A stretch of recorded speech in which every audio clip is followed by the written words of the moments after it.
Hi everyone, it's Elo. I hope that you're doing well. In today's video, this is going to be the first of what I hope will become a series, teaching basic, then intermediate, then some more advanced French. I'm really excited about this because I think French is a beautiful language and I would love to be able to continue to practice it more. It's been a couple years now since I've graduated college, which was where I was predominantly able to actually exercise my French abilities. So I might be a little rusty in that sense, but most of it I still remember quite well, and I worked really hard to become apt at speaking French. Quick background, when I was in the 5th grade, which is the final year of elementary or primary school here in America, I started taking Spanish in an after-school program, which essentially are where kids can go to get some extracurricular activities, especially if their parents work and so there's no one to pick them up after school. So it's sort of a way to keep kids off the streets, and I attended that class for Spanish and I really loved learning a new language. It was just seemed very natural to me. So in 6th grade, which is the beginning of the middle school education, Spanish or French were your two options for foreign language, and I obviously chose Spanish because I had already had some interaction with the language. So I sort of became set on a course for Spanish earlier than I could even make a decision for myself, and I really enjoyed learning Spanish, and I continued learning Spanish through my 2nd year of college. So I took Spanish from 5th grade all through middle school, all through high school.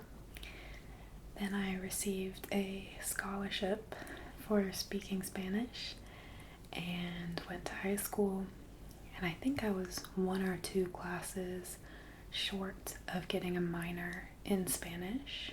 And then a lot of things in my life changed very rapidly, and the next time I found myself in college, I decided, I want to try something new. I really want to learn to speak French. So I did not actually start learning French until I was,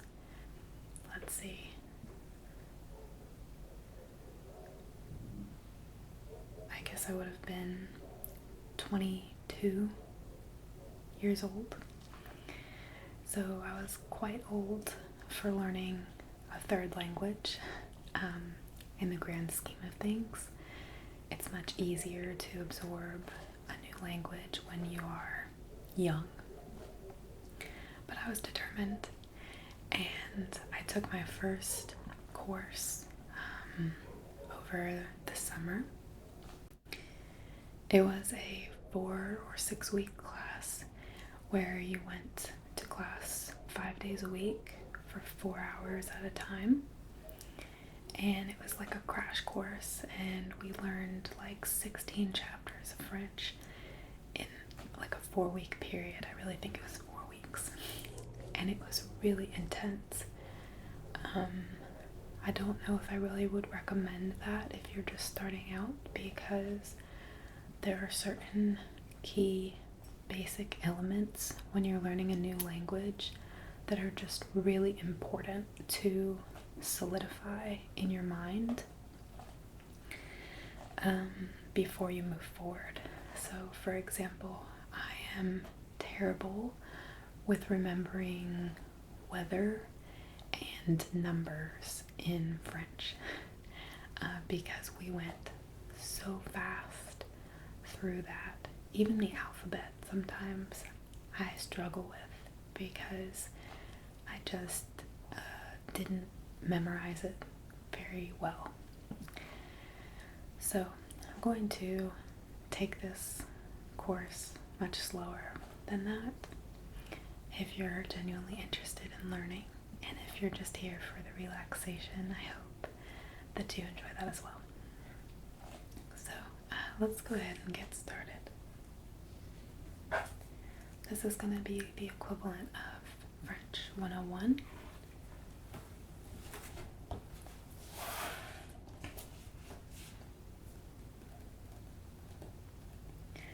I have notes here from my own time learning, which I'm going to sort of use as a guide to teaching this course. So, one of the most important things is to know your verbs. Verbs are difficult no matter what language you're speaking them in. And there are a lot of very intricate differences with verbs based on tense and meaning in French. So it helps if you have a strong foundation of grammar knowledge in your primary language so that you know what these things are translating to. Another thing is to memorize a lot, whether that's writing it down or saying it out loud over and over, and speaking the language as much as possible is really helpful in working towards proper pronunciation, especially in French, because the French language is very fast-paced, very musical, and often looks nothing like it sounds. Just the same way as in English, certain letters can impact the way that you pronounce other letters in the same word. In French, there's a lot of rules. They're not really rules, but sort of just the way it is that everything is structured to make the language sound very beautiful, which I think it does. So I guess we'll just start with the most basic things that I can think of, which I have a little whiteboard here.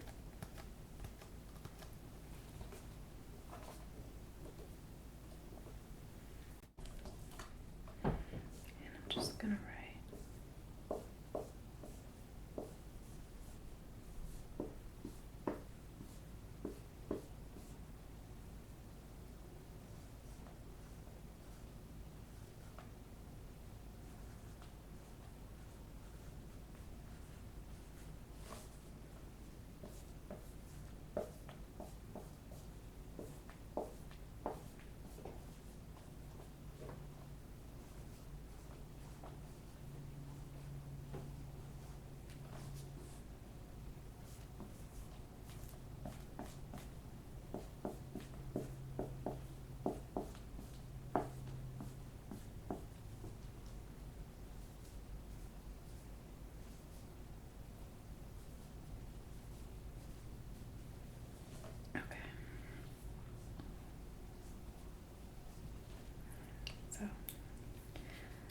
I don't even know if I'm spelling this last one right. I should probably check that out before I burn it into your memory.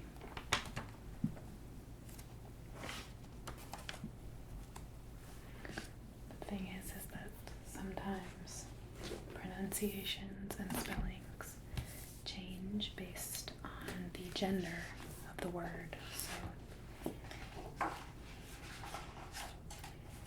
it's certain languages you may know,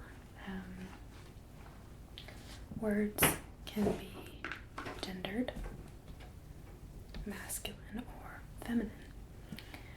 In English, we have some words that are like that, such as actor versus actress, but our articles don't change based on the gender of the word. So we say the actor or the actress.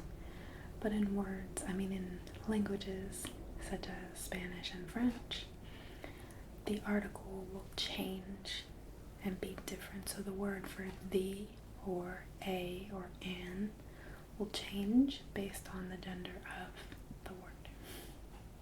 So I want to make sure that I'm spelling this right. Based on the gender, I believe that the first two are masculine, and the second one, or the third one, is feminine.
This book is using a different form of what I'm wanting to say, so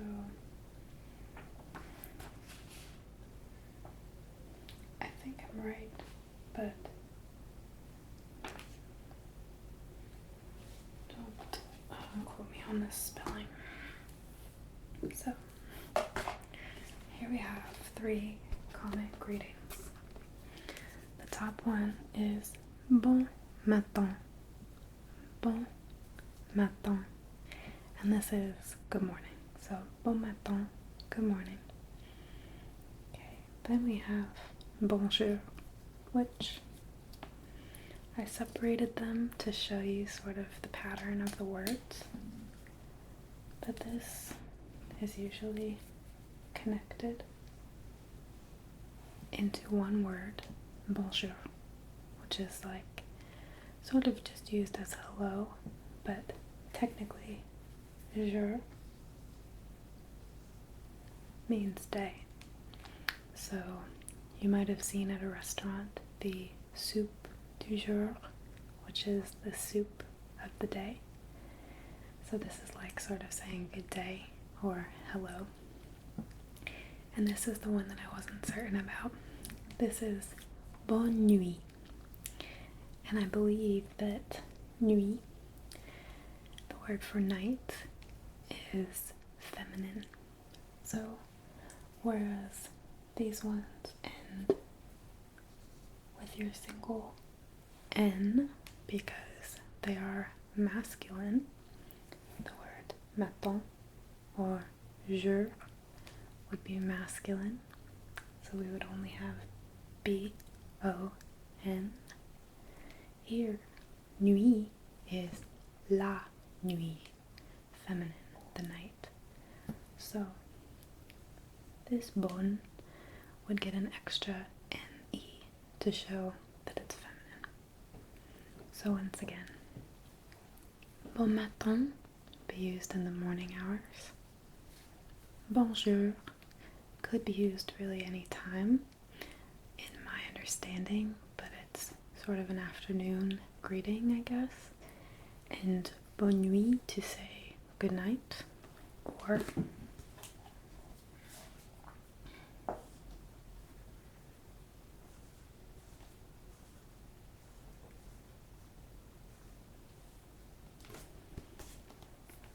bonsoir.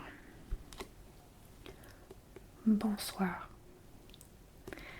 So you can think of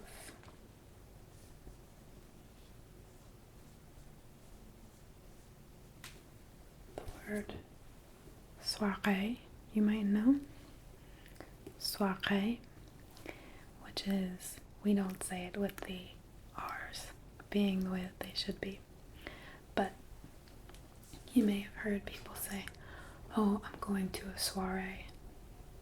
And that is an adaptation of the French word soirée, which is the night. So this is like a nighttime engagement, a nighttime party. We call it a soirée. But you can use this in a little conjunction of good, bon, and soir, shortened night, to say good night as well. So those would be your first greetings. So in the morning, bon matin. In the afternoon, bonjour.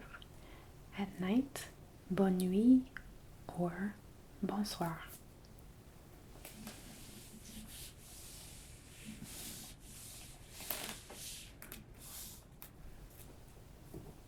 Okay, those are just some simple greetings.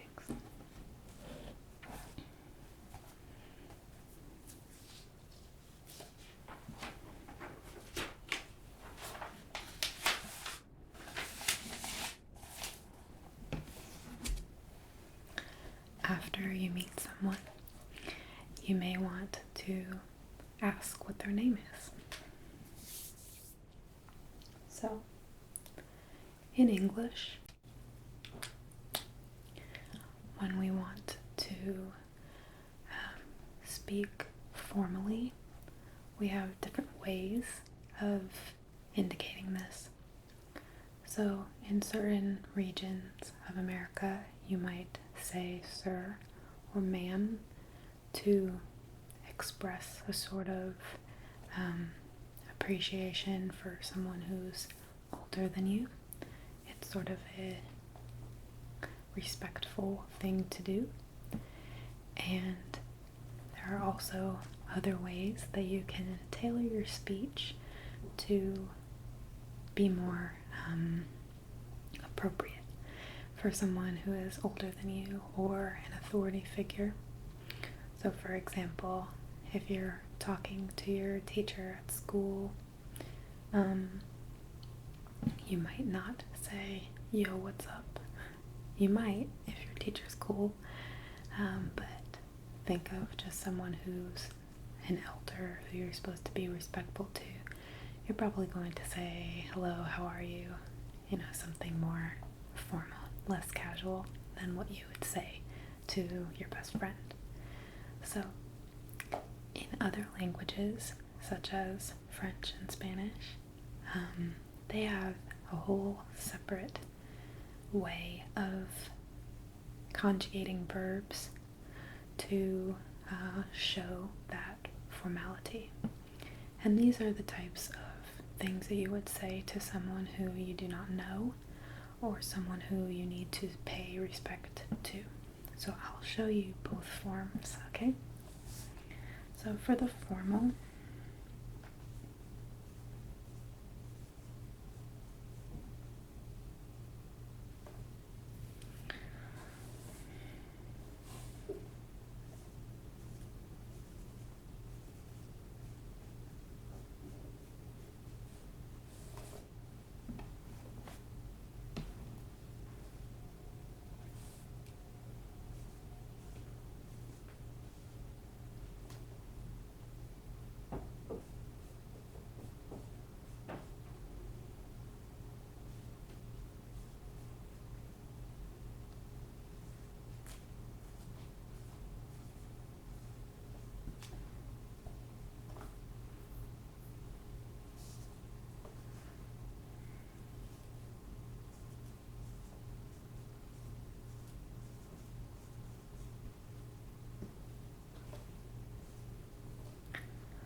here we go.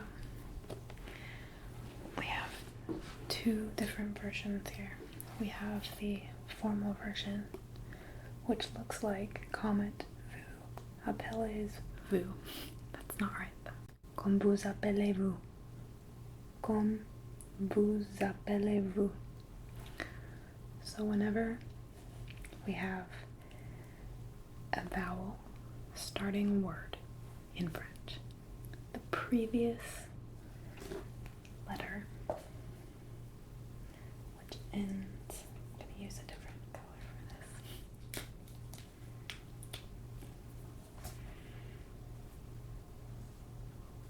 That's not easy to see. Hold on.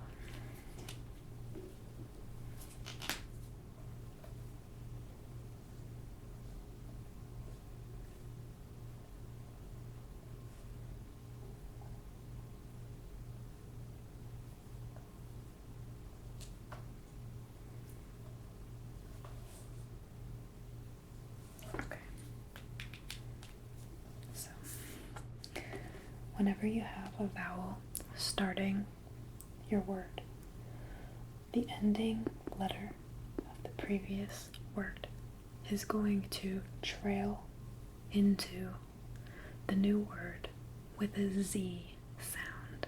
Z, z. Comme vous appelez, vous appelez. You're going to make this S into a Z sound, which makes it so you never have an awkward situation of having two vowels next to each other. They never create that situation. There's always one thing leading into the vowel that is not another vowel.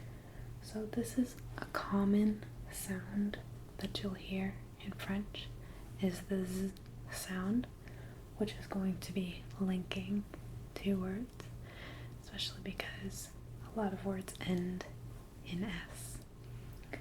Okay, so you might be wondering, why is this first word pronounced comme? Well,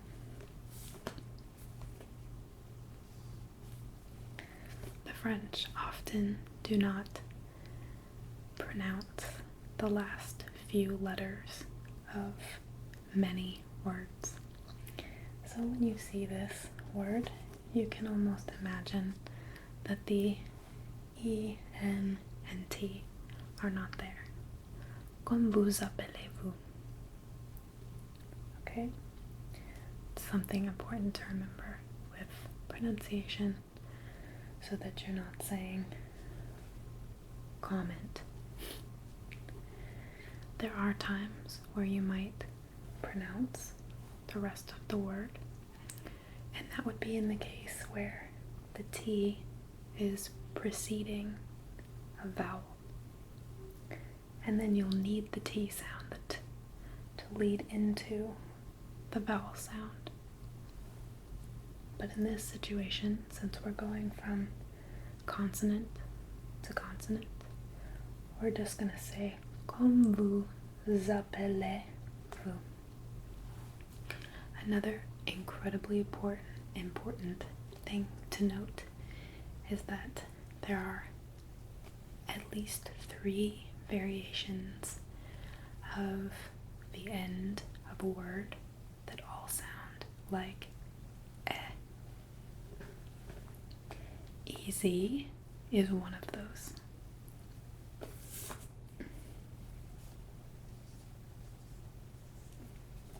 I tell my students, or I used to tell my students, it's like A, like the fonts, A. So, comment vous appelez-vous? And vous is how this word sounds when there's not a vowel following it. So, the only reason why this one gets that Z sound is because of the vowel. So what this is saying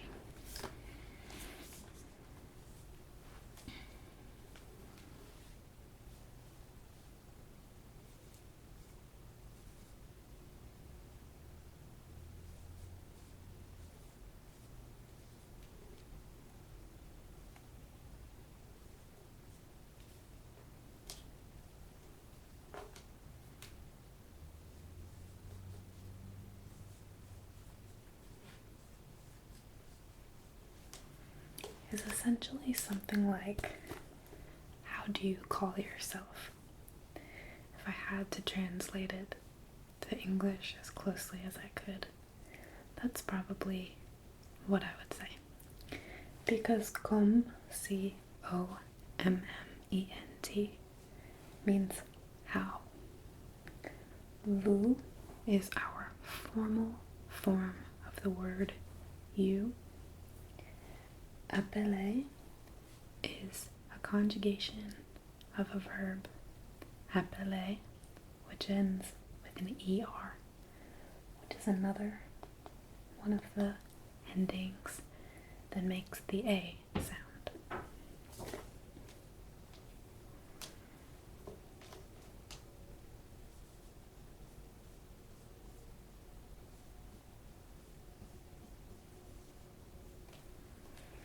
This is the unconjugated version of the verb, which is kind of like to call, not really to say, because that's a different verb. Dire means to say. So if you were to say, how do I say such and such, that's comment dit-on, and dit is your conjugation of dire, which is to say. But here this is more like to call yourself. So how do you call yourself? That's why we have vous twice. It's a little childish, but you might recognize the word vous from the Moulin Rouge song, where they say, voulez-vous coucher avec moi? Everyone knows that. It's actually kind of dirty. The translation is basically, do you want to sleep with me? And then they say ce soir, which we learned the word soir.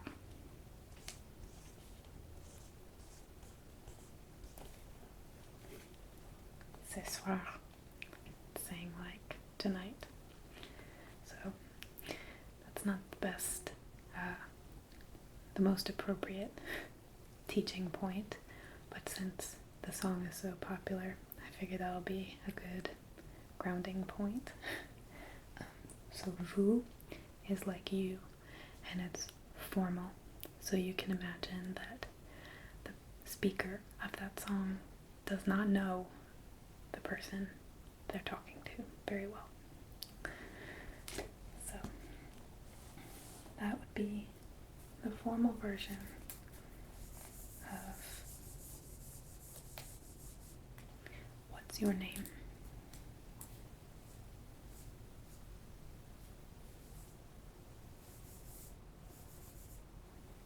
Okay, and then at the bottom here we have the informal version of the same question, which is Comment t'appelles-tu? So saying, what is your name, or how do you call yourself?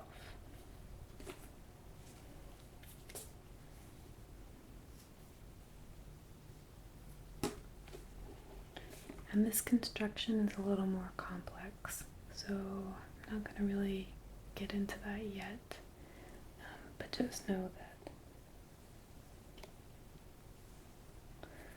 this is your parallel construction to vous and vous.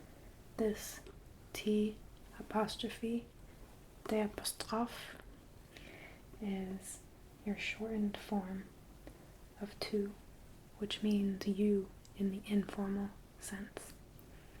So the reason why this is becoming a contraction is because if we put that you in there, you would have back-to-back vowels, which, as I mentioned, is not okay. So they simply remove the vowel and make a contraction, similar to how we might say it's or there or aren't, whatever, can't, except for this is for, it's not for creating two words, into one word and retaining that meaning. It's for eliminating double vowels. So this is the same meaning, which is how do you call yourself, or what is your name, as we might say. So you have your formal and your informal version. And then, no matter which form is asked of you,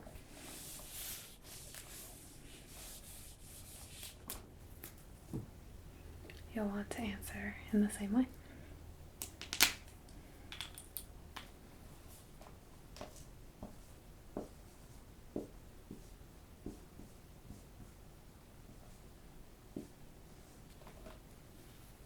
I always spell this with one L and it's supposed to have two.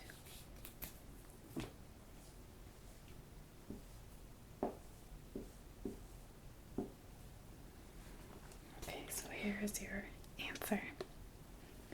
Je m'appelle Ilo, or whatever your name is would go in the blank. So this is saying I call myself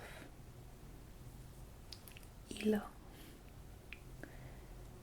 So here, as you can imagine, we have another situation where we would have back-to-back vowels.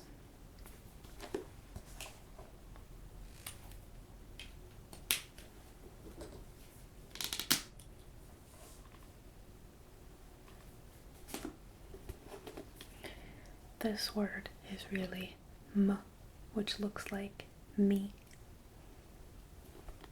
Je me. Okay, but we can't have me appelle because that would be just a lot to say. Me appelle. They don't want that silence in between words.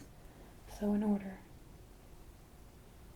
to avoid that, they remove the E and create a contraction with the consonant. Je m'appelle Ilo. Okay? So if I come up to you and say, Comment vous appelez-vous? What's your name? You would say, Je m'appelle. Okay. Great. So now we've learned how to say good morning, bon matin, good afternoon or good day, bonjour, good night, which could be bonne nuit or bonsoir, bonsoir, and then formal and informal versions of what is your name, comment vous appelez-vous, or comment t'appelles-tu, and then how to reply, je m'appelle blank. And if you're a fan of the TV series Friends, you might remember the episode with Je m'appelle in it, which is very funny.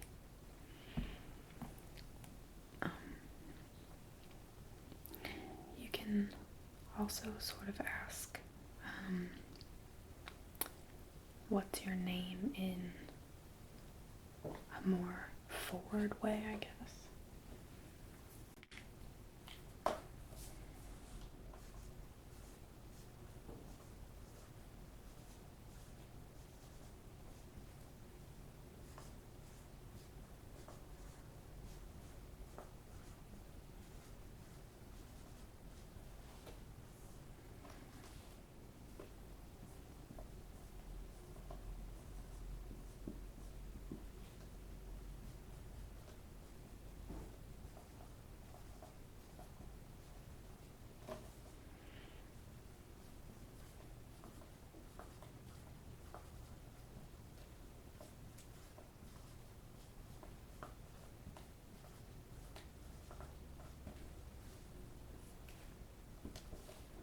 To be honest, I don't know when this would be used. I would imagine in a situation where you're maybe queued up in a line for something and you're expected to present your name. Or I'm not sure. I could be completely wrong because I didn't get a whole lot of use of this. But this is the formal and informal versions. Votre nom, votre prénom, and then informal, ton nom, ton prénom. So this is like, think of it in the British sense, where they might ask for your surname, or they might ask your name and they mean last name, like what we say in America, last name. So nom is when you would give your surname or last name, and prénom is when you would give your first name. So it might seem a little backwards, but just think think of that as like your pre-name, like the name before your last name, which is your first name. That helped me anyway. And again, you can see the differences between the formal, which is votre, which would be equivalent to vous, and ton, which would be the equivalent of tu.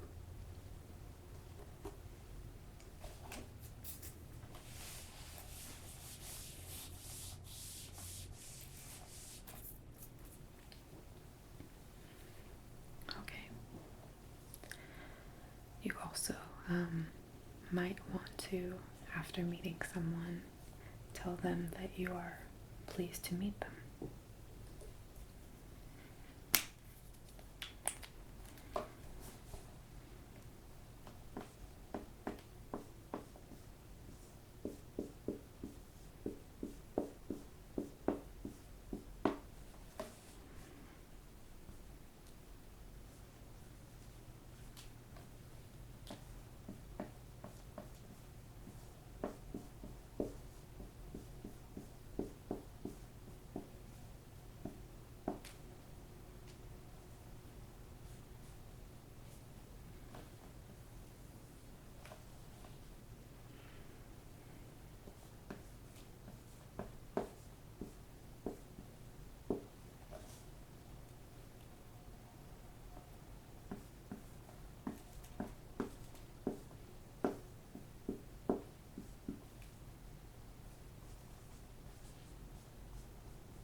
So you have two options that I know of.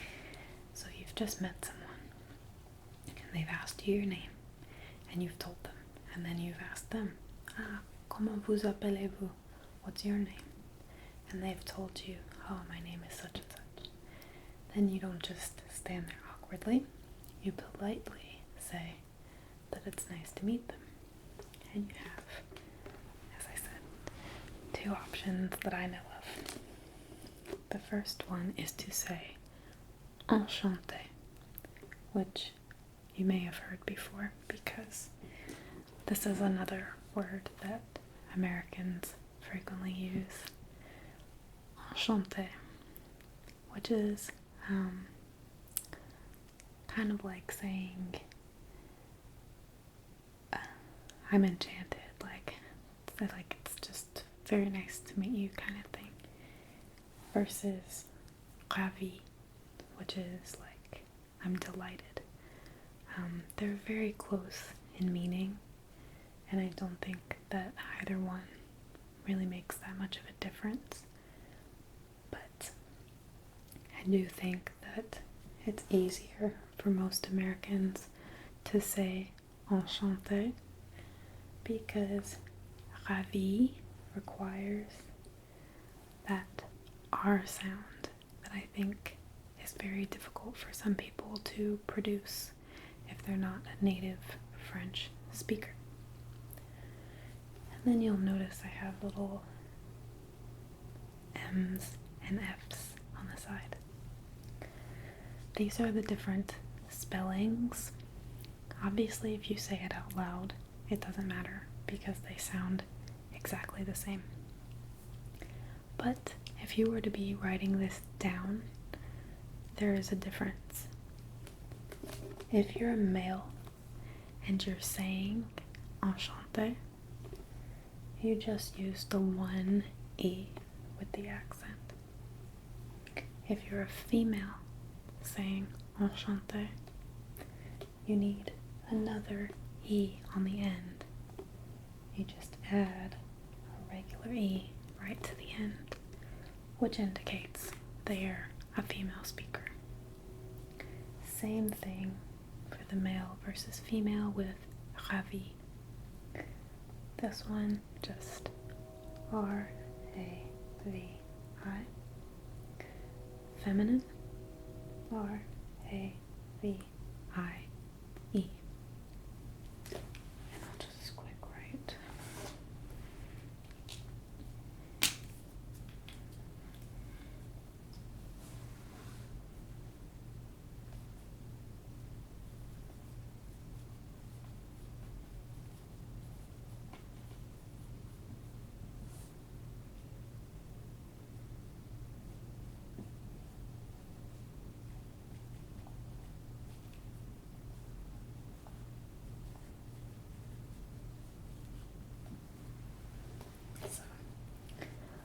Enchanté reminds me of in Harry Potter when Hermione meets Ron for the first time on the train, and she says, "And you are?"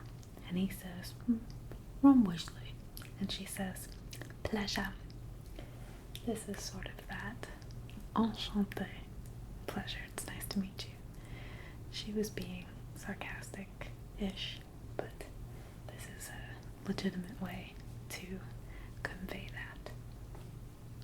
And then this ravi is like, I'm delighted. It's very nice to meet you.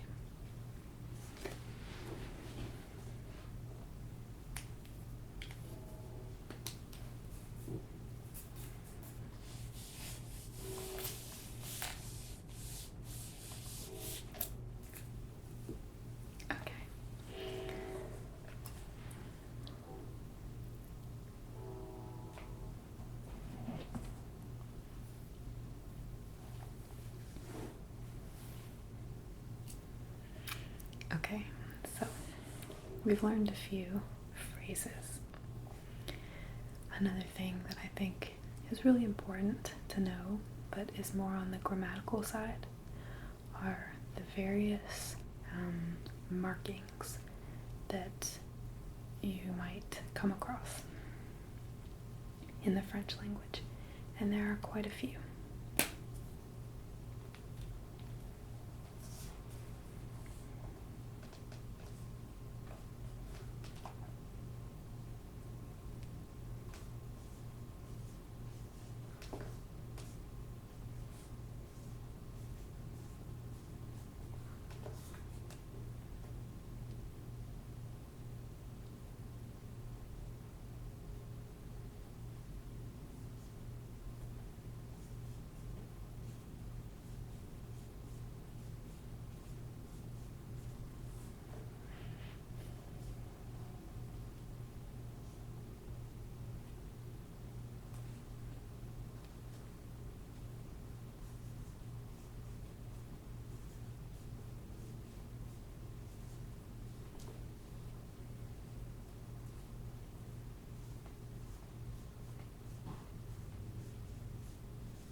So, first we'll discuss what each one means. So this is a marking that will be found over usually a vowel, and it is a slanted line in the upward direction. such as what we saw with enchanté. This means that the letter that is over is going to be longer than normal. So it's not enchant, it's enchanté with a long A sound. This is the third time I can think of that's going to create that A sound I was talking about earlier. Like with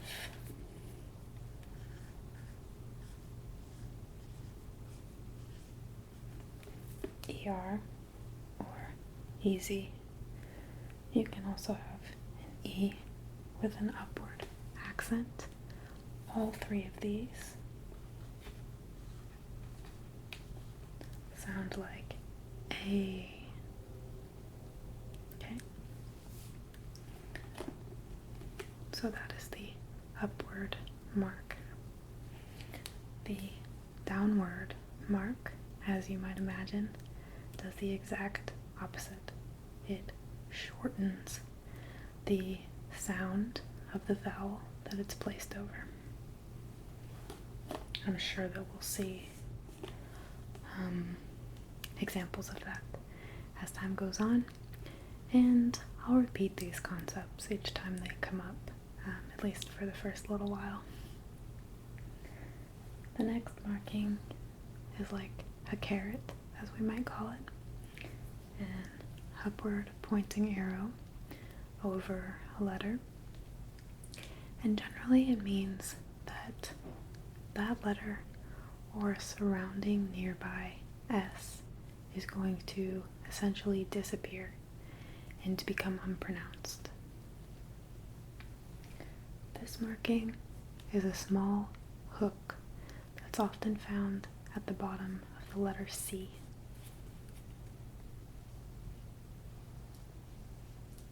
Like this, which means that you're going to maintain the S sound with that letter so that it almost becomes an S. This mark, you might know, it's a double dot and it goes over another letter, like maybe the letter E. And that notes that you're going to separate the word at that point. So the best example I can think of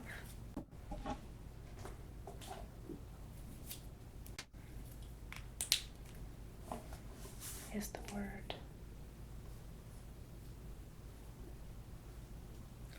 Noël.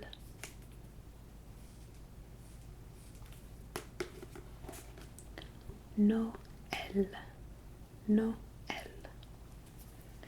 It's not a single word, Noel, as we might say it. There's a distinct pause due to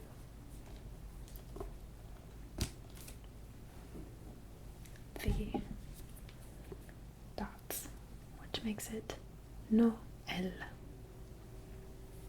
This is a simple dash, which is used to join two nouns. And the final one is an apostrophe, which is, as we saw, where two vowels meet. So like we saw with what is your name in the informal version, or je m'appelle, my name, I call myself. That apostrophe is removing one of those two vowels. Okay? And each of these has actual names. Aside from that, the letters are the same as in standard American English.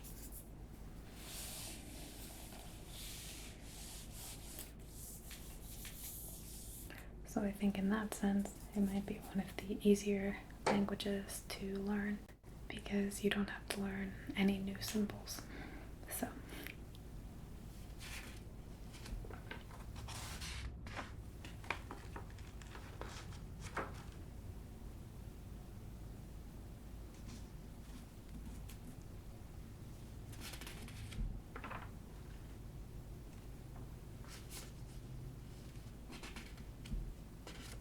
I think maybe the last thing that we should cover for this particular lesson would be how, what, when, who, where, and why. So let me write these out.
So these are your question words.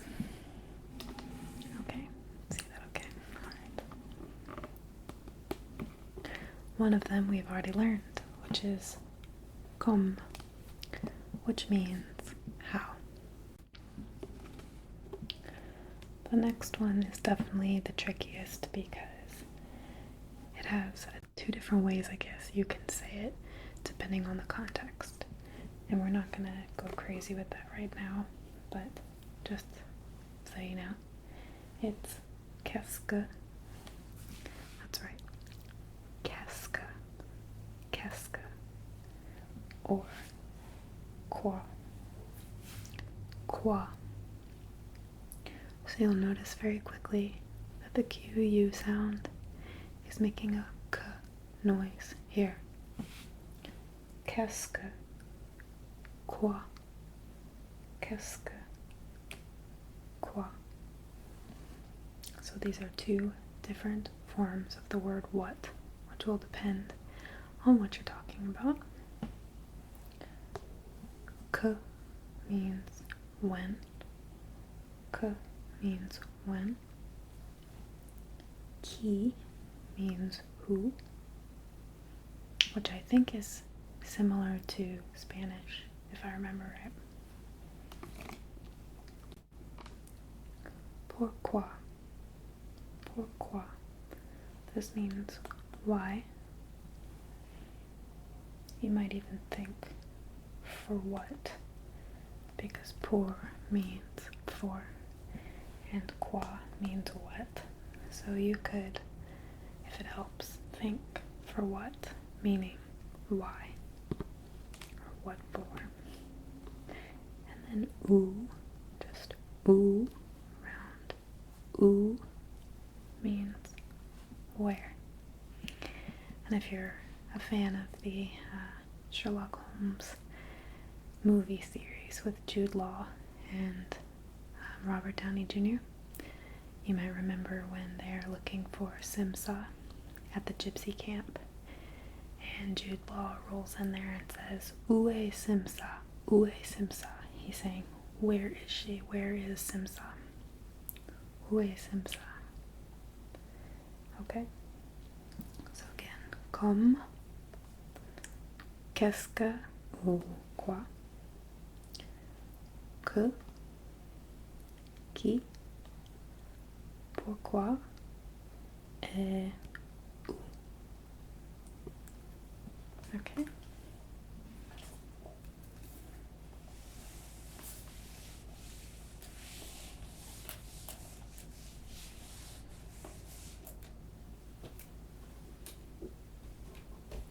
So, I know that was a lot, and I don't want to overwhelm you. So we're going to stop this particular lesson here, but I think in my next video I will discuss, might just jump right in to your two most important verbs in the French language and start introducing you to the concept of conjugation, which is incredibly important when learning French. And I can tell you I am incredibly excited about these videos, and I hope that you all enjoy them and find them relaxing and educational if you want to. I meant to, mention earlier when I was discussing my journey with foreign language, that after my very first crash course French class, which I made an A in, I sadly in my second French class made a C, which was the first time in my life I had made a C, because I was always very focused and determined in school. I feel like it was the one place where I did well and was rewarded for it, or at least acknowledged in a positive way. So it was crushing to me when I made a C in my French 102 class. And even though it really hit me hard, I doubled back and made an immense effort to really make French happen for myself.